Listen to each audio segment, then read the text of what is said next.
Hello hello, donc bienvenue sur cette deuxième vidéo. Donc là je suis à l'hôtel Vesu Beach Hotel, à Morondava. Donc je suis arrivé hier et je profite de mon petit déjeuner. Alors j'aime bien prendre des petits déjeuners quand je suis en vacances, mais sinon j'en prends pas forcément dans ma vie courante. Mais là j'avais envie de me faire plaisir et je me suis pris un bon petit déjeuner. Moi je l'ai déjà commencé, mais j'ai pris un thé, pain confiture, un pain au chocolat, du jus naturel de baobab et un thé, je sais plus si je l'ai dit. Voilà, et un yaourt. Yeah. Fiareta nongidijako natunga zautya nanaria ni hafa panzaka fafuna na wamna na mifamalilava sika mifakatya sarubidya na wamna yeah. Zawusinidisho fanatenao achamiza wusika mbomilamine ticha nobozaka koteko no malalako namakominyalinge fasa faka ngova sawo shafu na wushuashua sika miara mifanua tuwa ashua ngwavi sika ruwa fasa faka ngova sawo shafu na wushuashua sika miara mifanua basi umurarava sikarua fiareta nongidijako natunga.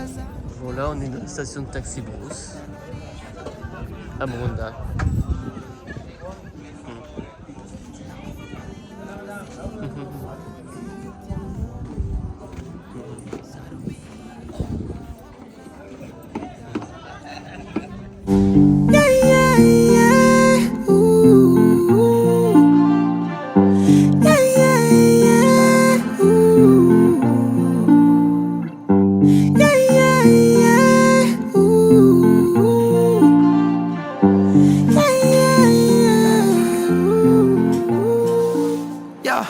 Mazafangilalaku nofaihangangilako anafaingako saufamitelira tanunyazo chemurangimila sihila fashashizao iyapela maazununja fasafaka ngova sawo shafu na wushuashua sika miara mifanua tuwa ashua ngwavi sika ruwa fasa faka ngofa sawo shafu na wushuashua sika miara mifanua basi umurarava sika ruwa fiareta nongidijako natunga zautya nanaria ni hafa panzaka fafuna na wamna na mifamalilava sika mifakatya sarubidya na wamna yeah. Yeah, yeah, yeah. Ooh. Yeah, yeah, yeah. Ooh.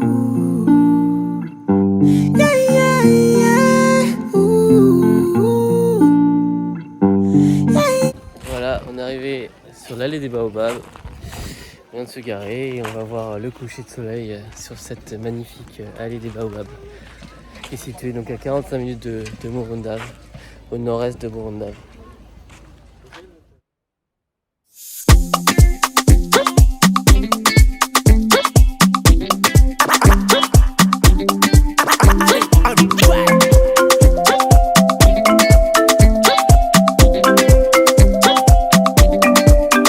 Love nataka na money tamanga zanarira no sadbola na leno baraka zatan falavo na leno for money atingu no nyati mbola mpisnga kwa parsi nanga mutiamzai lala no izuro entanga no vungos anotuf kurano vivera no zati chochocho le taxi ampanga no vano alere tuno tanana babies are for fire no me profite love ya nyakwa nawe ano manga fite bola ito isa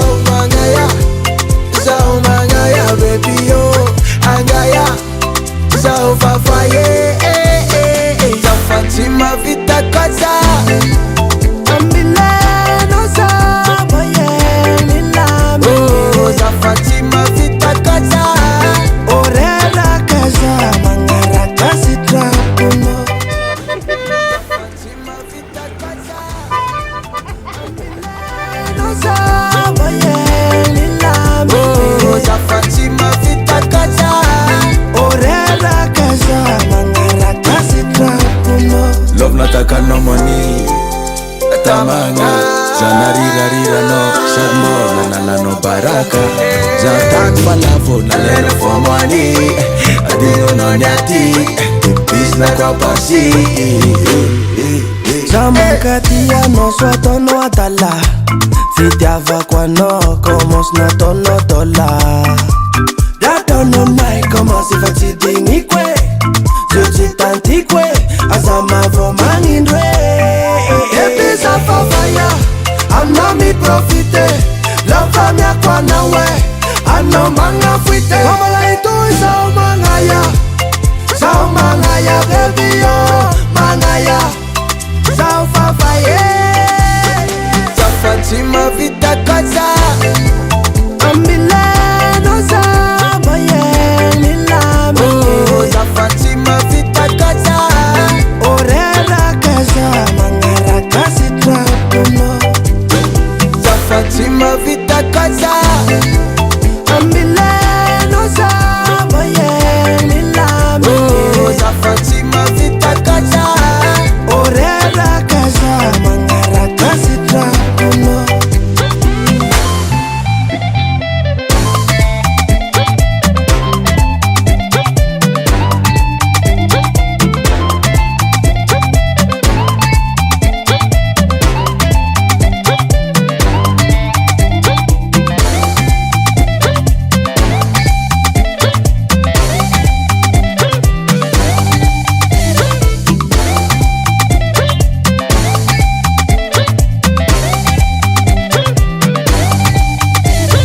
Za Fatima vita kaza. Ambileno sama yeni lami. Oh, za Fatima vita kaza. Orera kaza mangara kasi trapuno.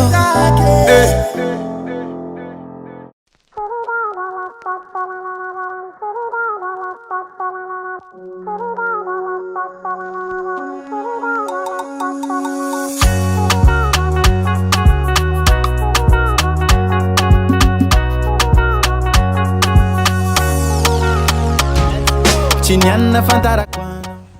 Voilà ce qu'on va manger ce midi. Ça a été préparé par des personnes qui sont sur la plage là. Du poisson, on a mangé des petites crevettes avec du riz. Voilà. On va se régaler.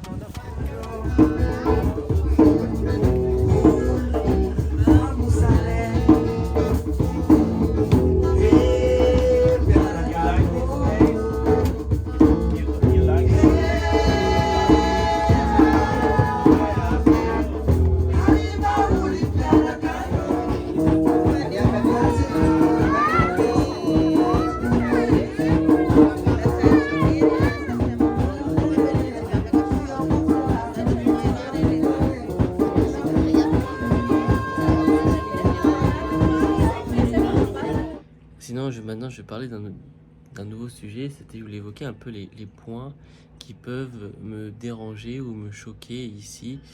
De mon point de vue, de personnes ayant vécu majoritairement en France. Il n'y a pas de jugement dans ce que je vais dire. Je comprends tout à fait que pourquoi on peut constater cela, mais voilà. Alors la première chose que je peux évoquer, c'est quand on a fait le trajet entre Tullire et Morondave, c'est qu'il y avait beaucoup de zones qui étaient brûlées. Et de ce que j'ai compris, c'est que en fait, ça brûle souvent, c'est les habitants qui brûlent la végétation pour rendre le sol plus fertile. Sauf qu'en fait, ils brûlent des quantités, des surfaces énormes de végétation. Moi, personnellement, ça me choque ça me choque parce que ils tuent la faune et la flore de ce magnifique pays. Alors je sais pas, je pense pas, enfin non, il me semble que toutes les régions ne sont pas concernées par ça. Mais en tout cas, celle qu'on a traversée, on l'a constaté et même on voit, à chaque fois, on voit des endroits où c'est en train de brûler et on voit des panaches de fumée au loin. Voilà, et il n'y a pas une journée où ça brûle pas. On est passé à côté d'endroits où ça brûlait. Voilà, alors c'est de la végétation. Ça fait pas des grands feux de forêt comme on peut voir en France quand il y a des feux, même si ça peut exister, mais ça fait ça brûle, voilà, ça brûle par zone. Ça reste localisé quand même, mais voilà. Donc ça c'est une première chose qui m'a un peu choqué ici. Deuxième chose, alors c'est pas choqué, mais c'est un peu dérangé, c'est le réseau à Madagascar. Alors ici le réseau, on a du 3G, 4G, mais en fait le réseau s'il y a beaucoup d'utilisateurs en même temps, le réseau il va sauter et il y aura un débit pas très bon. Et c'est ce qui arrive souvent en soirée ou quand les gens ne travaillent plus en fait. Et des fois, voilà, impossible. Alors il y a du réseau, il y a du 4G, mais il y a impossible de se connecter sur internet. Alors de toute façon je suis pas venu là pour passer mon temps sur internet, mais c'est vrai que ça peut être dérangeant pour travailler ici.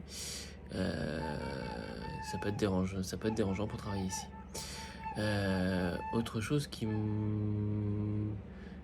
m'a un peu choqué, mais bon ça je le sais depuis très très longtemps, hein, mais c'est pas choqué mais un peu dérangé, mais c'est l'état des routes à Madagascar, l'état des infrastructures routières. Et c'est dommage parce que je me rends compte que ça conditionne beaucoup le développement des villes. Des villes qui sont bien desservies avec des bonnes infrastructures routières, les villes vont avoir une meilleure économie, une économie plus prospère. Quand la ville n'est desservie que par des pistes, c'est plus compliqué, et du coup comme le transport est plus compliqué, les prix sont plus élevés. Le coût de la vie, du coup, dans les villes moins mal desservies ou desservies avec des mauvaises infrastructures, ont tendance à avoir un coût de la vie un peu plus important. Et pourtant, c'est pas forcément des populations qui peuvent se permettre d'avoir des coûts de vie plus supérieurs. Ce qui fait que on se retrouve souvent avec des villes à l'intérieur du pays. Ça, c'est mon hypothèse, je l'ai pas vraiment vérifié. Mais pour moi, avec des villes où on a un meilleur pouvoir d'achat, c'est les villes du centre du pays. Et après, tout ce qui est ville côtière, il y aura bien sûr des exceptions qui sont un peu mal desservies. Encore Morondava est bien desservie parce qu'il y a de la route d'Antananarivo à Morondava, c'est de la route. C'est de la route goudronnée, mais sinon Tuliar aussi. Après il y a d'autres villes, c'est Fort-Dauphin par exemple, voilà, on peut y aller que par la piste sur la fin. Donc c'est les villes qui sont desservies par des mauvaises routes, enfin des routes de mauvaise qualité, des pistes, vont avoir un coût de la vie plus important et une économie un peu moins florissante. Donc voilà, déjà 3 sujets que je peux évoquer voilà, à ce moment-là. Bien sûr, après je ferai un peu plus tard les points agréables de Madagascar. Il est 4h du mat et c'est reparti pour un long voyage. On retourne à Tulia. Voilà. Bon, ce matin, on s'est levé ce matin, il n'y avait pas d'électricité, donc c'était un peu compliqué pour ranger les affaires, mais bon, on avait déjà tout préparé. Et voilà, on va partir tranquillement. Je pense que si tout se passe bien, on a un voyage qui va durer à peu près 14 heures. Voilà. Bon, au bout de 2 heures, on a déjà crevé. Donc c'est parti. Le jour est même pas encore levé.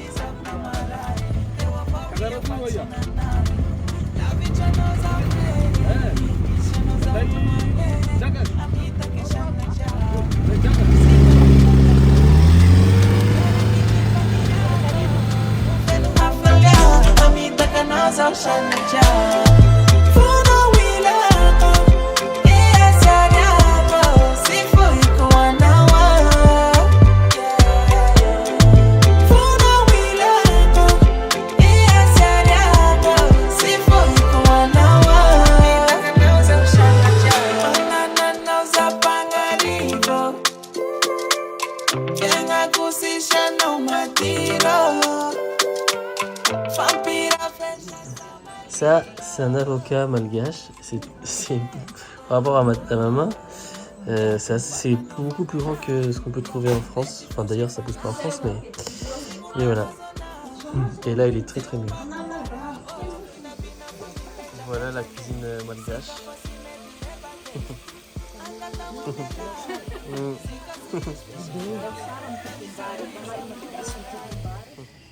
Donc là, mon séjour à Tuyar se termine. Demain matin, on part à 4h pour Belloua.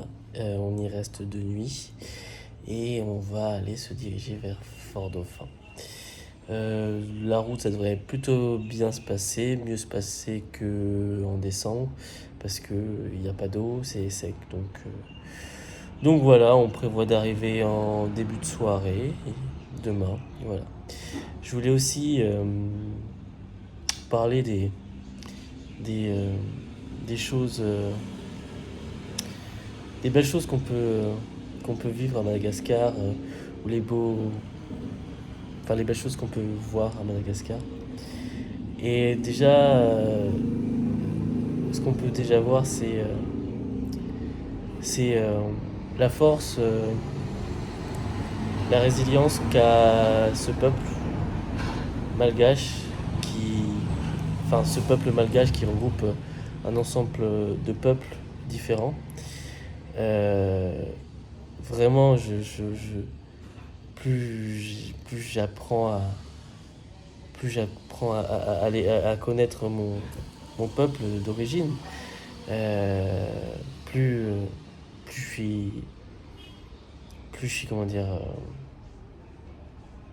je suis étonné agréablement de voir leur force, tout ce qu'ils peuvent faire. Madagascar n'est pas un pays riche, en tout cas pas financièrement, mais du coup ils ont développé des qualités que je trouve formidables. Les gens ici doivent se débrouiller avec pas grand chose, ils doivent se débrouiller, mais du coup ils peuvent tout faire avec pas grand chose. Ils arrivent à se débrouiller dans toutes les occasions pour résoudre tous les problèmes. Quand par exemple les pousse-pousse ont des pannes en pleine nuit au milieu de la brousse, ils sont obligés de trouver des solutions pour réparer sur place, quoi.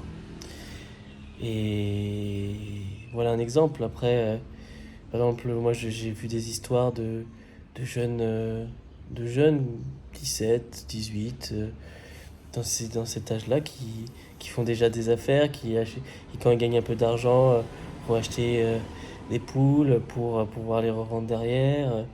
Enfin, ce que je veux dire, c'est que chacun essaie de se débrouiller et de voir ce qu'il peut faire. Enfin, chacun essaie de se débrouiller, mais du coup, il y a à 18 ans, déjà les jeunes adultes ou les vieux enfants sont déjà en train de se débrouiller pour vivre, pour gagner de l'argent, pour cette société. Alors tout n'est pas parfait. Tout le monde ne fait pas tout le monde ne fonctionne pas comme ça, tout le monde ne va pas faire des affaires à 18 ans, voilà, mais il y a quand même beaucoup de jeunes qui font ça et ils ont pas grand chose, pas beaucoup d'argent, ils n'ont pas forcément de diplôme, mais ils vont se débrouiller, voilà. J'ai aussi entendu des histoires de personnes qui commençaient conducteur de tuk-tuk, puis après qui est devenu guide et après qui est devenu qui a grimpé un peu les échelons petit à petit, qui a eu des postes importants dans l'administration malgache. Enfin voilà, j'ai plein d'exemples de réussite, j'ai plein d'exemples de belles choses, de personnes qui arrivent à s'en sortir ou des personnes qui arrivent à aider les autres. Donc voilà, c'est un pays qui est plein d'espoir, c'est un pays qui a une très grande richesse intérieure. C'est un pays qui a des très grandes ressources à tous les niveaux et voilà, c'est un pays qui a des humains, des habitants formidables et plein de force et plein voilà, et c'est dommage que Madagascar ne soit pas plus riche que ça, mais son histoire fait aujourd'hui sa richesse et je pense que Madagascar doit comprendre qu'il est déjà riche, que ce pays est déjà riche et s'appuyer sur cette richesse pour se développer. Mais malheureusement, je pense pas que les Malgaches se rendent compte de leur réelle valeur, de leur vraie valeur, qui est bien au-dessus de ce qu'ils pensent d'eux-mêmes, je pense. Hein. Et moi, j'ai envie de leur montrer que leur vraie valeur. Voilà. Mais en tout cas, les Malgaches dont je fais partie, vous êtes formidables. Voilà le message que je voulais passer.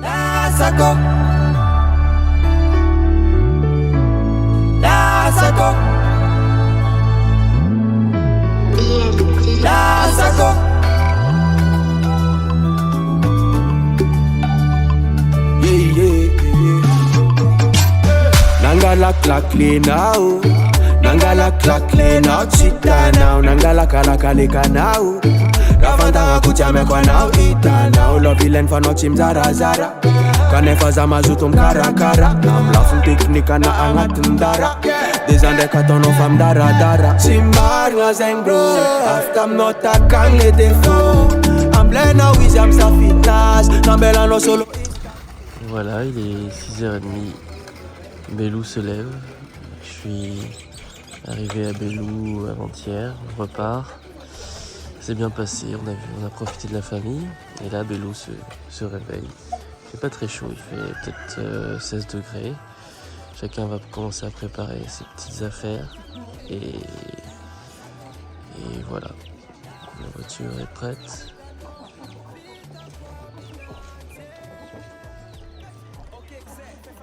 Les petits commerçants vont commencer à préparer leur café, leur petit qu'on appelle les moufs.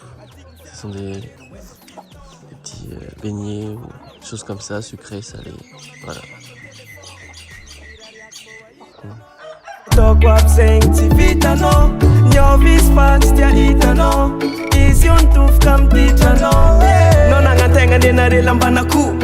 Nefa sende kazola sa dararega Tangir nga no sa tatima fu Fefa la sa quiz love Nem no e fatarega Everybody knowing it Let ya no paying it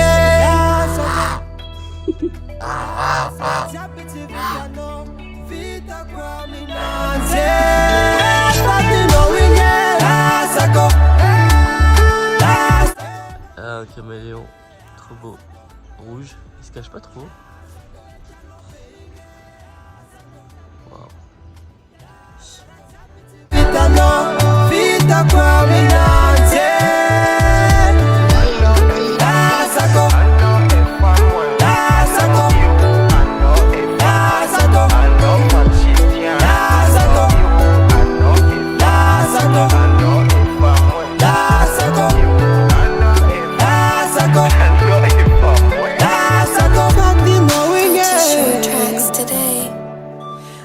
kuvate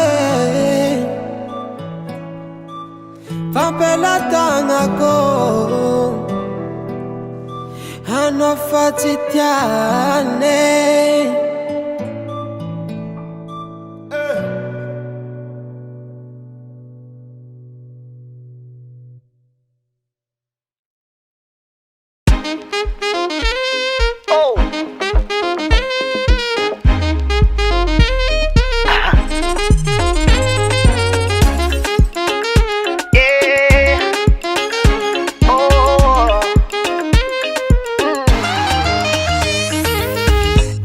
Nova, amekwa notia Se ile no hijab kombo Miss Amina Chivola befonga, faza chimanandra Zana kama skin chide Miss Apoka Falof Amina, mavit babata Mavita nona zus kan farantonga ka Akura nomina, angan sa anda Sanrek chigo gwas fa mavita makatia Wande andrangu chima pavuzwana Angalakano atoku tengandra Chire vingada ti fotanjungana Ele kinela fona azujola Oh mama, zati fo camino Vungunangalano Amasuni avano satyazo Tia, tia Chulu afafo no way Varalila tamiseko Mumba no jabi kwa fa eko Javaza kwa baby yeah Ambudi kweli faza Tia, tia Chulu afafo no way Varalila tamiseko Mumba no jabi kwa fa eko Javaza kwa baby yeah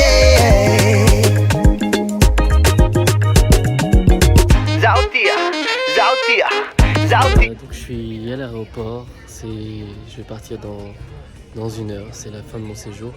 Je reviendrai bientôt. Merci de m'avoir suivi. Baby Zautia, Zautia, Zautia. Oh yo, angala kanozao, atokufo kwa macharara, bwagata azuno kwa kote. Alors, pour terminer cette vidéo, je voulais parler de Madao. C'est un traiteur qui a été fondé par ma cousine et son mari. Ils font ça depuis plusieurs années. Ils sont implantés dans l'Oise. Ils proposent plusieurs choses. Ils proposent des piments très savoureux. Ils proposent aussi des services traiteurs pour tout ce qui est plat malgache. Et ils proposent aussi des plateaux repas de produits malgaches. Donc je vous conseille vraiment d'aller visiter le site, voir ce qu'ils proposent. Et vraiment, en termes de traiteurs malgaches, voilà, on est sur des très bons produits et des très belles prestations. Voilà, donc je vous conseille vraiment d'aller voir ça. Et voilà, par exemple, il y a plusieurs types de plateaux avec des beignets de cresson, des samoussas, des boulettes de bœuf. Voilà, n'hésitez pas à aller voir ça.